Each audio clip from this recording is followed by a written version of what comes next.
অগ্নি নিৰ্বাপন বাহিনীৰ বিষয়া আৰু কৰ্মচাৰীক মৰাণত ছাই সেৱা সমিতি সম্বৰ্ধনা।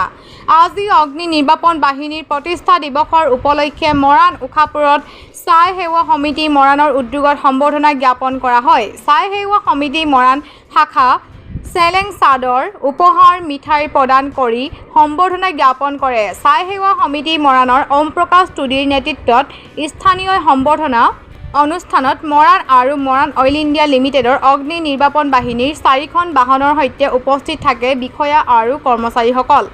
এই সময়ছোৱাত অগ্নি নিৰ্বাপন বাহিনীয়ে নগৰত সজাগতাৰ বাবে পৰিক্ৰমা কৰাৰ লগতে অগ্নিকাণ্ডৰ সময়ত ল'বলগীয়া সুৰক্ষামূলক পদক্ষেপৰ লিফলেট বিতৰণ কৰে।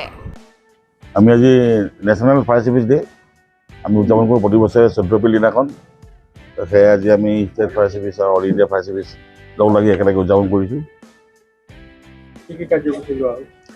আমাৰ কাৰ্যসূচীত আছে আপোনাৰ ড্ৰয়িং কম্পিটিশ্যন আছে, আপোনাৰ মক ড্ৰিল কম্পিটিশ্যন আছে, আমি CRSFক ট্ৰেইনিং দিওঁ, BSF যিখিনি আছে কেম্প আছে তাত আমি তাতো ট্ৰেইনিং দিওঁ, প্ৰগ্ৰাম কৰোঁ আমি। আৰু স্কুলবিলাকত গৈ পেলাই আমি কেনেকৈ জুই নুমাব লাগে তাৰ সজাগতা সেই বিষয়ে আমি মিটিং কৰোঁগৈ বা প্ৰশিক্ষণ দিওঁগৈ।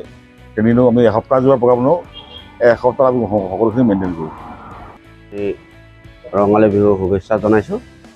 আৰু আমাৰ নেশ্যনেল ফায়াৰ সাৰ্ভিস ডে 14 এপ্ৰিলত প্ৰত্যেক বছৰে আমাৰ মনা হয়। গতিকে আমি মৰাণত বিভিন্ন ঠাইত সজাগতা সভাবিলাক হেৰি কৰিছোঁ। আজি অইল ইণ্ডিয়াৰ লগত আমি যুটীয়াভাৱে আজি সজাগতা হেৰি এটা কৰিলোঁ। গতিকে আৰু আপোনালোকৰ যিটো যুৱ মঞ্চ নহয় জানো, আচ্ছা, আপোনালোকে যিটো উদ্যোগ লৈছে, আমি কি দিব পাৰিছোঁ, কিমান সহায় কৰিব পাৰিছোঁ আমি নাজানো, তথাপিতো আপোনালোকে যে আমাক সন্মান এটা দিছে ফায়াৰ সাৰ্ভিস ডে বুলি, গতিকেলৈ আপোনালোকৰো বহুত বহুত ধন্যবাদ থাকিল।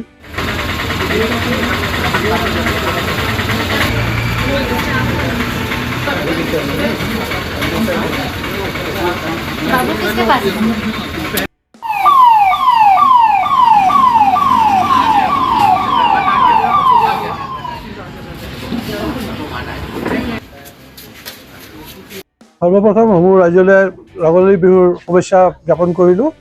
আজি এই দিনটোৰ কাৰণে আমি বছৰৰ পৰা অপেক্ষা কৰি থাকোঁ যে 14 এপ্ৰিল তাৰিখে আমি ফায়াৰ ব্ৰিগেড ডে দিনাখন সন্মানিত কৰা কাৰ্যসূচীটো ছাই সমিতিৰ বেনাৰৰ তলত লওঁ। আৰু সেই কাৰ্যসূচী আজি 4-5 বছৰ পৰা কৰি আহিছোঁ আৰু কৰি আমি বহুত আনন্দিত হওঁ। আৰু এতিয়া প্ৰত্যেকটো ক্ষেত্ৰতে আমি দেখিবলৈ পাওঁ যে য'তেই ফায়াৰ ব্ৰিগেড ছাৰ্ভিচ যায় মানুহৰ এটা কমপ্লেইন থাকে যে বহুত দেৰিকৈ ফায়াৰ ব্ৰিগেড আহিলে। ইয়াৰ মেইন উদ্দেশ্য, মেইন কাৰণটো হ'ল আমি ঘৰে ঘৰৰ মুখতে চবৰে বিচাৰে এটা স্পীড ব্ৰেকাৰ হওক। সেই গতিকে মই ভাবোঁ এইটো এটা মেইন কাৰণ যে ইমান স্পীড ব্ৰেকাৰ হ'লে গাড়ীখনটো উৰুৱাই আনিব নোৱাৰে, গতিকে লেট হয়। তো মানুহৰ নিজৰ সজাগতা অলপ লাগে যে স্পীড ব্ৰেকাৰ দিয়ক, কিন্তু এটা হিচাপত দিয়ক। আৰু এইটো এটা বহুত বড় ড্ৰবেক ইমান লেট হোৱাৰ কাৰণ। আৰু এইবিলাকৰ কাৰণে কথা শুনিবলগীয়া হয় যে ফায়াৰ ব্ৰিগেড সময়মতে নাপালে। এই মই কোৱাৰ